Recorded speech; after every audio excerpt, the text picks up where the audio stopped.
할렐루야. 남성교회 찬양 하나님께서 기뻐 받으신 줄 믿습니다. 아버지의 마음, 그 찬양의 가사처럼 삶 속에서 아버지의 마음을 헤아리며 하나님의 마음을 흡족하게 해드리는 삶이 되실 줄 믿습니다. 이 시간 우리가 옆에 분들을 축복하는데 지상 최대의 축복으로 축복하도록 하겠습니다.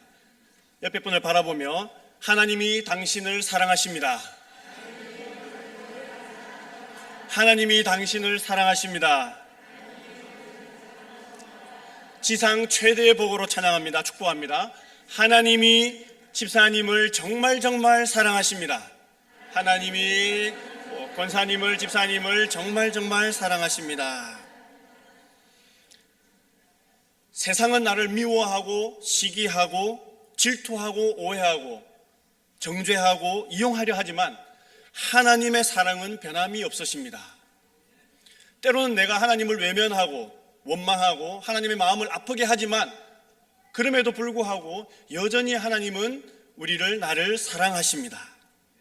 변함없는 사랑, 여전한 그 사랑 때문에 지금 우리가 이 시간에 이 자리에 서 있는 줄 믿습니다. 자녀에게는 두 가지의 특권이 있습니다. 부모를 사랑할 수 있는 특권과 부모의 사랑을 받을 수 있는 특권이 자녀에게 있습니다. 사랑하고 사랑받을 수 있는 특권, 하나님을 사랑하고 하나님의 사랑을 듬뿍 받을 수 있는 그 특권, 자녀의 특권을 온전히 누리는 우리 모두가 되기를 간절히 원합니다. 이처럼 사랑은 주고받을 때에 아름답습니다. 어느 한쪽의 일방적인 사랑, 짝사랑은 가슴 아픈 사랑입니다. 나의 사랑이 혹여나 하나님 한 분만의 일방적인 사랑이 지금 되어 있지는 않는지 한번 돌이켜보는 시간 되시기를 간절히 원합니다. 우리 다시 한번 옆에 분을 축복할 때 하나님이 집사님을 변함없이 여전히 지금도 사랑하고 계십니다. 한 번 더 하겠습니다. 하나님이 변함없이 여전히 사랑하고 계십니다. 할렐루야. 지난 3월과 5월 오후 예배 시간을 통해서 우리 성도님들에게 세 가지의 삶의 과제를 내어드렸습니다. 잘 하고 계신지, 기억하고 계신지 한번 보겠습니다. 첫 번째 과제는 우리가 기쁠 때나 슬플 때나 힘들고 어려울 때마다 하나님께서 하셨습니다라는 고백입니다. 그래서 하나님 만세, 예수님 만세, 성령님 만세, 나의 모든 것을 하나님을 높여드리는 삶을 살자라고 하였습니다. 이것은 두 손 두 발을 드는 것입니다. 하나님을 경배하는 것입니다. 항복하는 것입니다. 두 번째는 모든 문제 앞에서, 모든 삶의 문제 앞에서 입술의 고백으로 하나님을 찬양하는 것입니다. 불평과 원망을 하는 것이 아니라 감사의 입술로 하나님을 높여드리자는 것입니다. 바로 죽겠다가 아니라 죽게 있다. 힘들고 어려울 때마다 죽겠다 그런 입술의 부정을 하지 말고 모든 삶의 문제의 해답이 주님께 있다라는 죽게 있다, 입술의 고백으로 하나님을 높여드리는 삶이었습니다. 바로 천국과 지옥의 차이는 감사와 불평의 차이인 것입니다.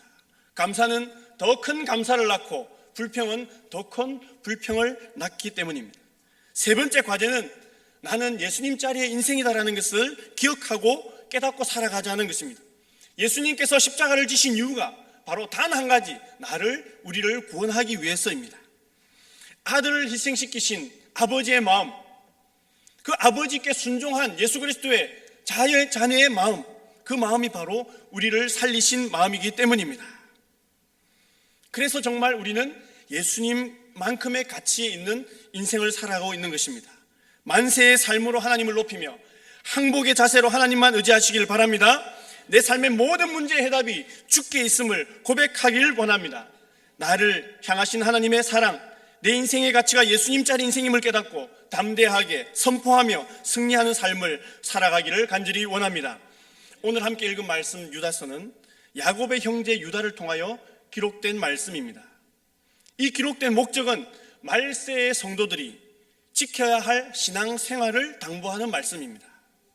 성도로서 말세에 지켜야 할 신앙생활, 사랑하는 성도 여러분, 신앙생활 잘하고 계십니까?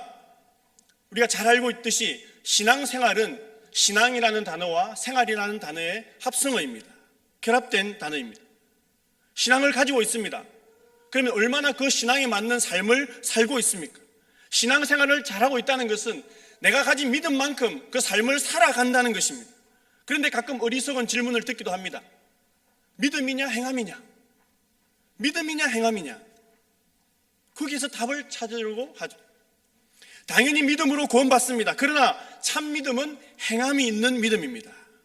믿음과 행함은 바로 동전의 양면과 같습니다.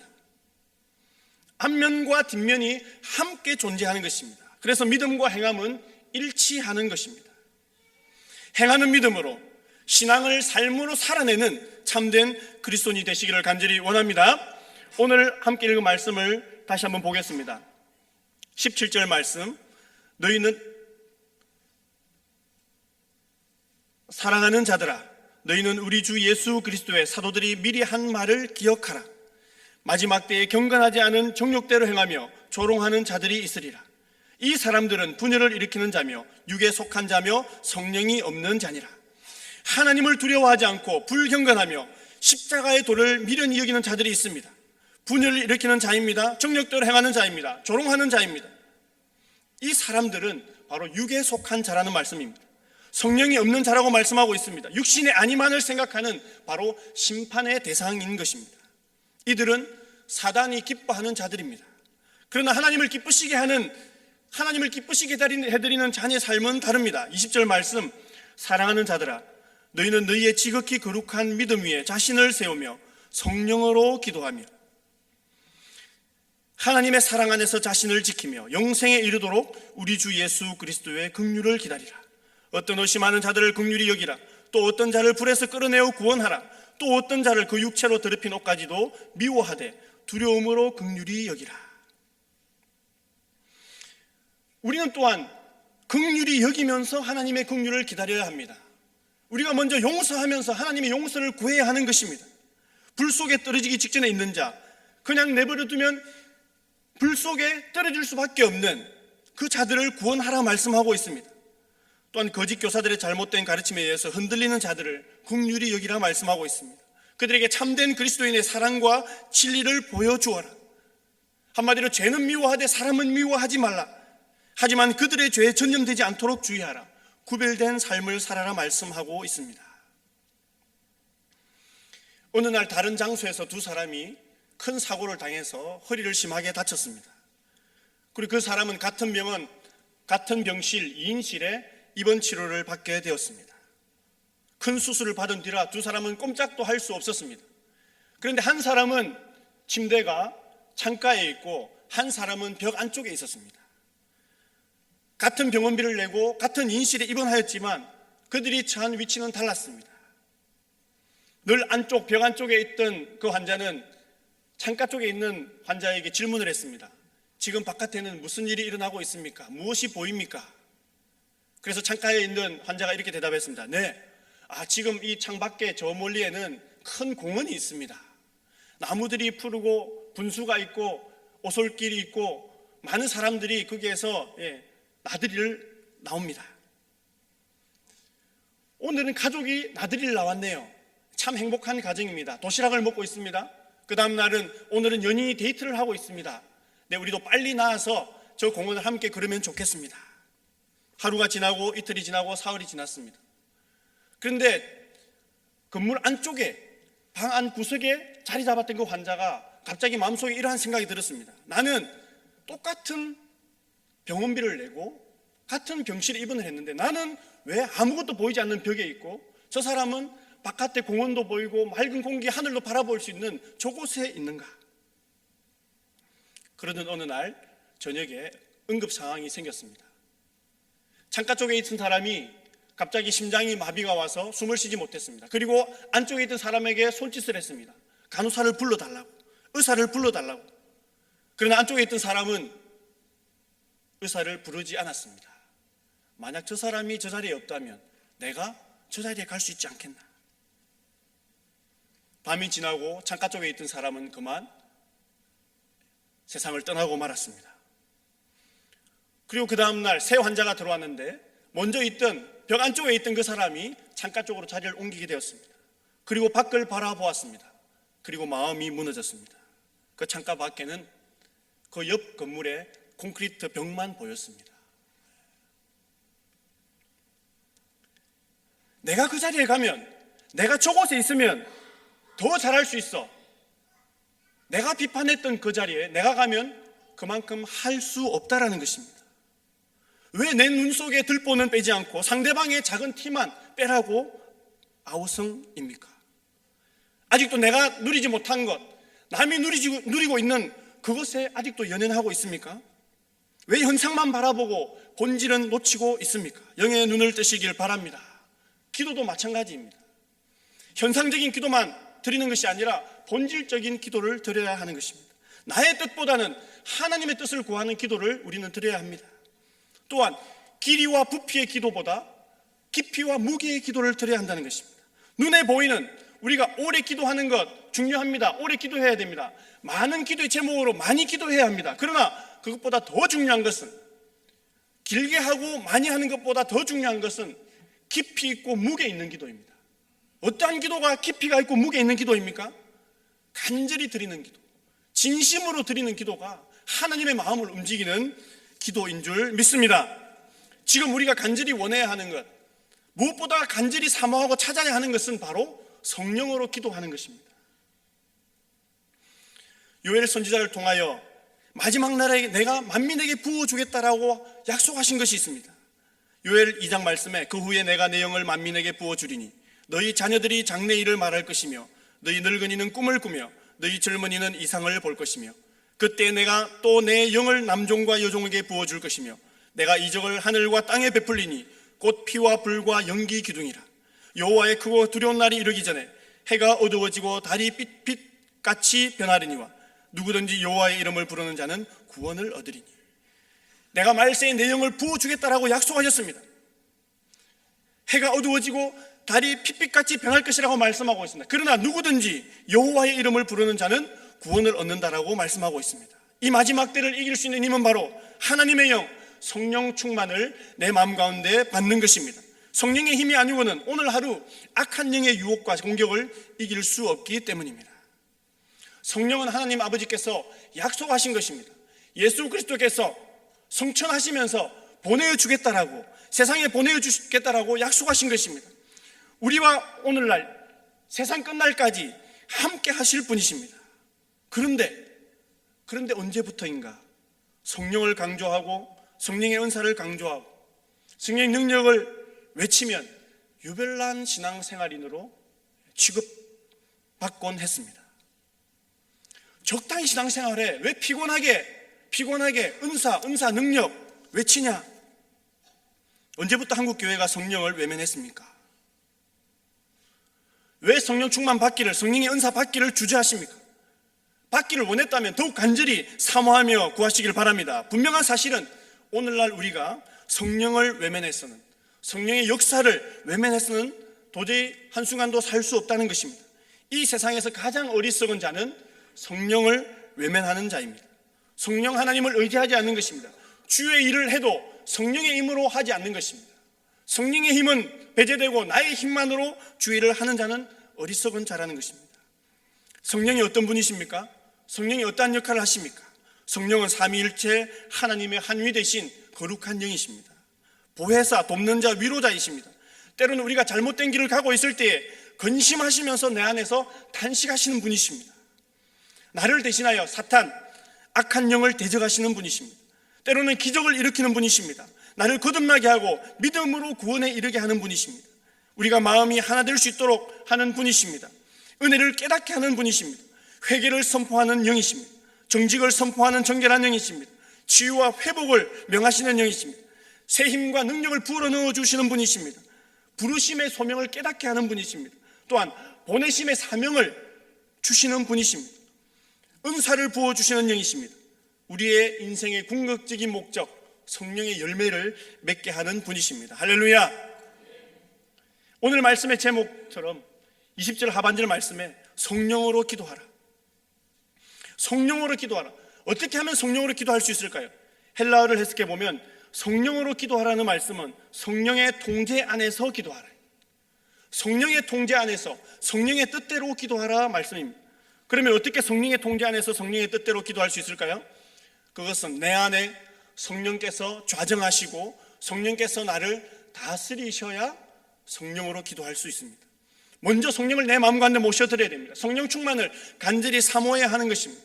어떻게 하면 성령 충만 받을 수 있을까요? 첫 번째, 성령 충만은 성령을 소멸하지 않아야 합니다. 우리 말씀을 한 군데 찾아보겠습니다. 신약성경 333면 데살로니가전서 5장 16절입니다. 신약성경 333면 한번 찾아보겠습니다. 데살로니가전서 5장 16절부터 18절까지의 말씀.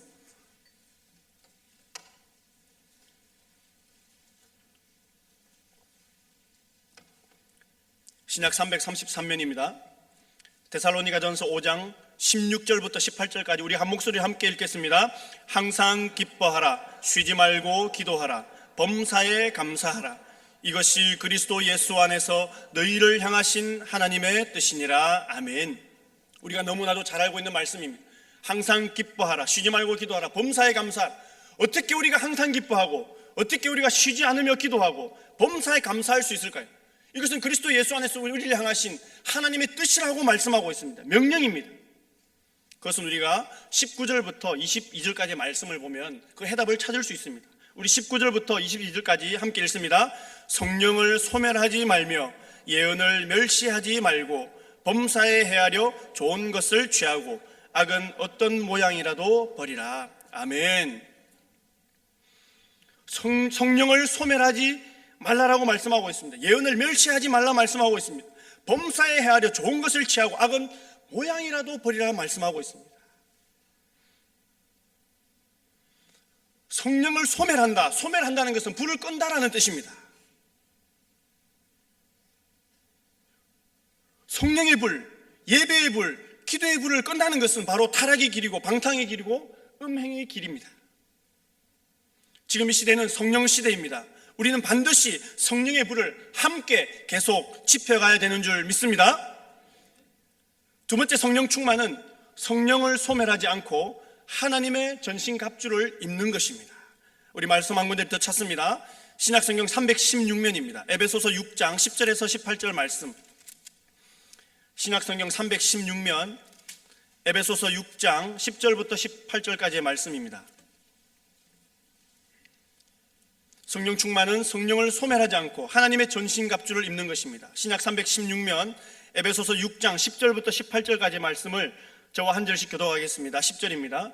끝으로 너희가 주 안에서와 그 힘의 능력으로 강건하여 지고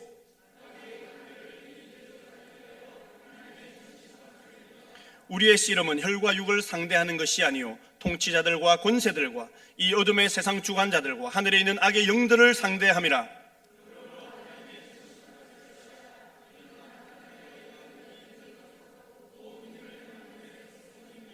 그런즉 서서 진리로 너희 허리띠를 띠고 의의 호심경을 붙이고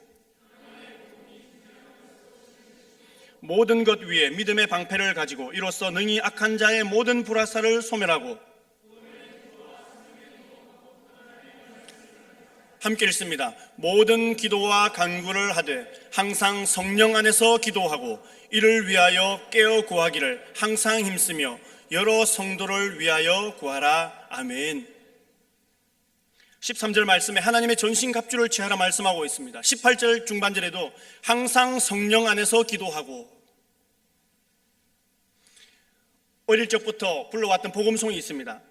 서서 진리의 띠를 띠고 의의 흉배 붙이고 평안의 복음의 신을 신고 믿음의 방패 갖고 구원의 투구 쓰고 성령의 금 가지면 악한 마귀 우리에게 덤벼들지 못하리. 할렐루야. 복음송이 그냥 복음송이 아닙니다. 서서 진리의 띠를 띠고 의의 흉배 붙이고 평안의 복음의 신을 신고 믿음의 방패 갖고 구원의 투구 쓰고 성령의 금 가지면 악한 마귀 우리에게 덤벼들지 못하리. 하나님의 전신갑주를 입으라고 말씀하고 있습니다. 모든 것이 우리의 몸과 영혼을 방어하는 것인데 공격하는 무기가 한 가지 있습니다. 무엇입니까? 성령의 검입니다. 성령의 검, 곧 하나님의 말씀을 가지라. 우리가 무장하고 악한 영들을 이길 수 있는 힘은 바로 하나님의 전신갑주를 입는 것입니다. 성령의 검을 가지고 있는 것입니다. 하나님의 말씀입니다. 우리 담임 목사님께서 자주 인용하시는 말씀, 못 읽으면 만져라도 봐라. 손에 있다라는 것은 마음이 거기에 있다라는 것입니다. 말씀을 붙들어야 성령의 검을 가지는 것이고 능히 악한 영을 대적하여 이길 수 있다라는 것입니다. 우리는 하나님의 자녀입니다. 우리의 신분이 하나님의 자녀입니다. 그러나 신분만으로 악한 영을 제압할 수 없습니다. 그 신분에 맞는 능력을 취해야 한다는 것입니다. 형사가 있습니다. 악한 강도가 있습니다. 큰 길에서 서로 얼굴을 마주대고 만났습니다. 그러면 악한 강도가 네, 저를 잡아가십시오 하고 그냥 형사라는 이름 앞에 굴복합니까? 형사로서의 강도를 제압할 수 있는 능력을 가지고 있어야 되는 것이죠. 바로 성령의 검입니다. 세 번째로, 이 마지막 때에 성령 충만을 위해서는 성령을 소멸하지 않고 하나님의 전신갑주를 입고 성령의 사람, 하나님의 사람으로 거듭나야 합니다. 우리 말씀을 한 군데 더 찾겠습니다. 신약 342면, 조금만 넘기면 있습니다. 신약 342면 디모데전서 6장 7절부터 12절까지의 말씀. 신약 342면입니다. 디모데전서 6장 7절부터 12절까지의 말씀. 또 7절부터 12절까지 말씀 저와 한 절씩 교독하겠습니다. 6장 7절입니다. 우리가 세상에 아무것도 가지고 온 것이 없음에 또한 아무것도 가지고 가지 못하리니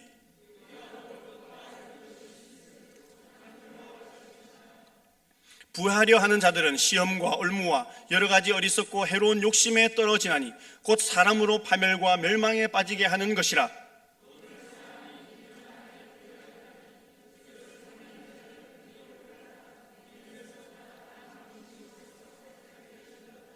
오직 너 하나님의 사람아, 이것들을 피하고 의와 경건과 믿음과 사랑과 인내와 온유를 따르며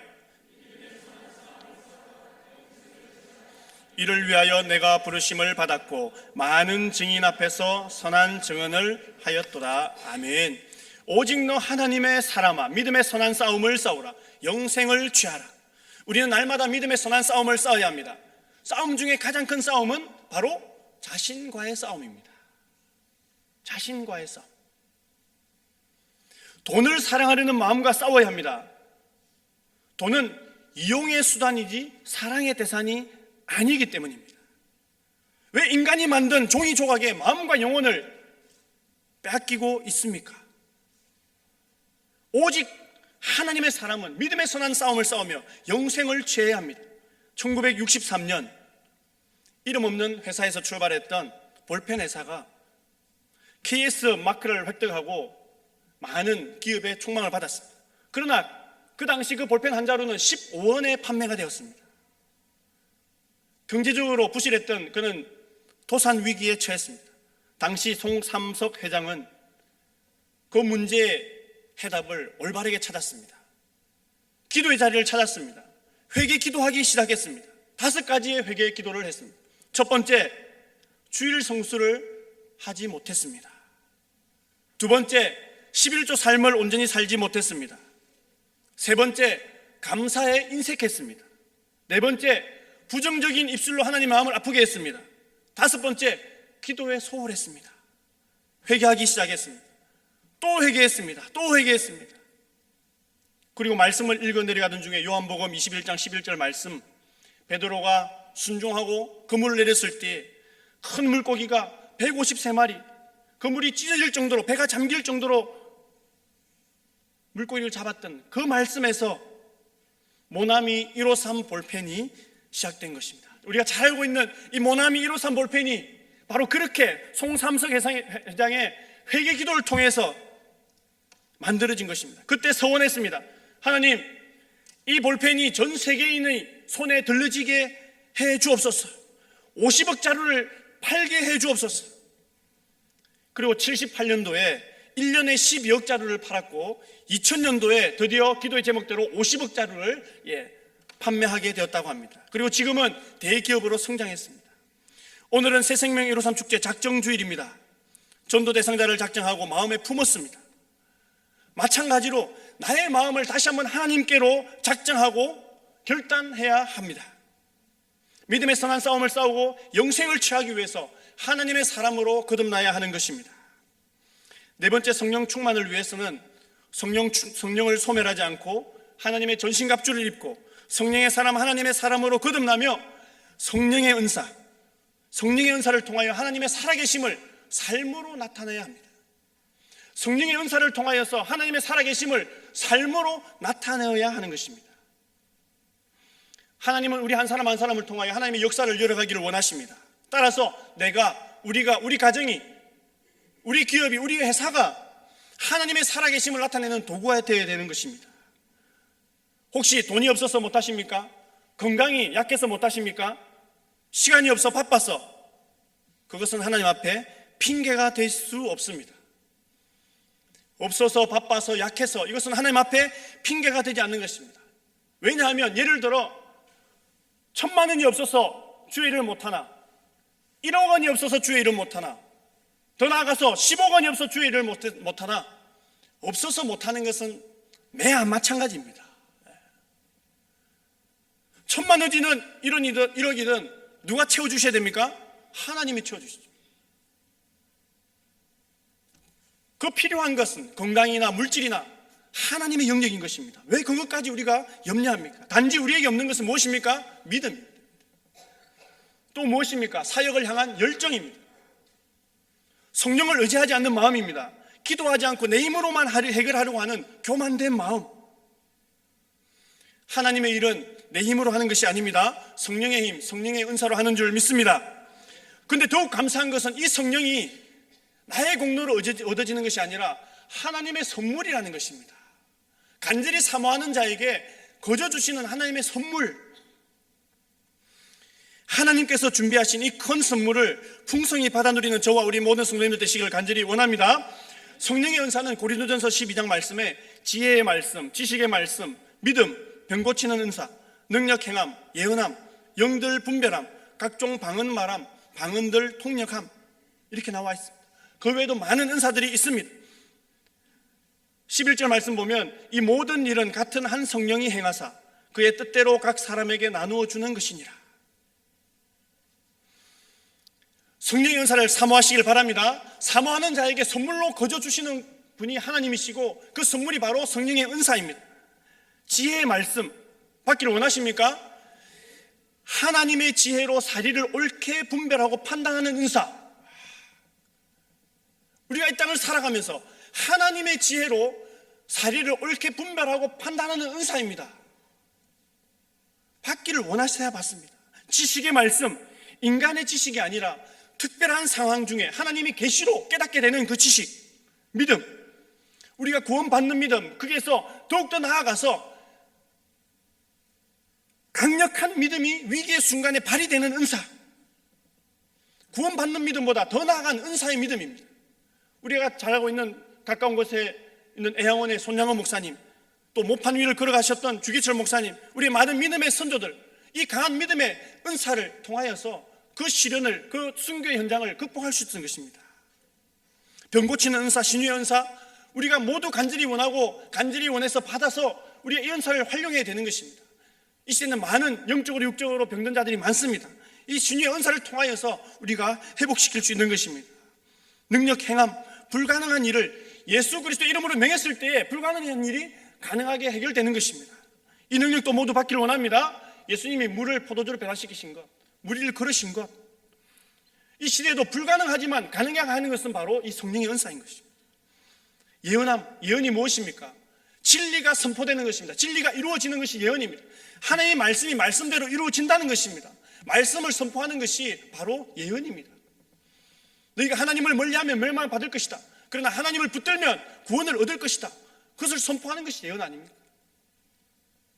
각종 방언 말함, 우리는 방언의 은사를 사모해야 합니다. 방언에는 크게 두 가지로 볼 수 있습니다. 첫 번째 방언은 오순절의 역사 속에 일어났었던 언어의 일치입니다. 언어의 일치. 언제 언어가 분리되었습니까? 인간의 완악함, 교만 때문에 바벨탑을 쌓을 때 하나님께서 언어를 흩으셨습니다. 그리고 오순절 마가 다락방에서 그 언어가 일치되었습니다. 이 언어의 일치에 방언의 은사를 받아야 됩니다. 또 두 번째는 하나님과의 나누는 교통, 기도의 방언입니다. 악한 마귀 사탄이 침범할 수 없고 해석할 수 없는 그 기도를 올려드리는 방언의 기도, 은사 받아야 되는 것입니다. 나에게 가장 필요한 기도의 제목들, 기도의 은사들 내가 인간적으로 올려드립니까? 내 속에 계신 성령 하나님께서 성령의 은사, 그 방언에 통역하는 은사를 통해서 하나님께 올려드리는 것입니다. 방언의 통역, 내가 드리는 방언 기도의 뜻이 무엇입니까? 알고 싶습니까? 방언의 통역의 은사를 간절히 사모하십시오. 그러면 깨닫게 되는 것입니다. 이 마지막 시대에 만민에게 부어주시겠다고 약속하신 이 성령의 은사들을 통하여서 하나님의 역사하심, 살아계심을 삶으로 증거하는 복된 삶이 되시기를 간절히 원합니다. 내 안에 역사하시는 성령을 소멸하지 않기를 원합니다. 내 속에서 탄식하시는 성령 하나님의 음성에 순종하기를 원합니다. 하나님의 전신갑주를 입고 악한 영들을 능히 대적하기 원합니다. 오직 하나님만 의지하며 믿음의 선한 싸움을 싸우는 하나님의 사람, 오직 너 하나님의 사람으로 거듭나기를 원합니다. 그리하여 매일매일 날마다 주님 다시 오시는 그날까지 성령으로 기도하며 성령의 은사로 하나님의 살아계심을 삶으로 나타내는 저와 우리 모든 성도님들 되시기를 간절히 원합니다. 기도하겠습니다. 하나님 아버지, 무너져가는 이 세대, 불순종한 이 나라, 이 백성을 불쌍히 여겨 주옵소서. 한순간의 꿈과 같은 이 세상에 소망을 두지 않게 하시고 영원한 천국 예수 그리스도께 소망을 두게 하옵소서. 아직도 하나님을 의지하지 않고 자신의 힘으로 세상을 살아가는 완악한 저들을 긍휼히 여겨 주옵소서.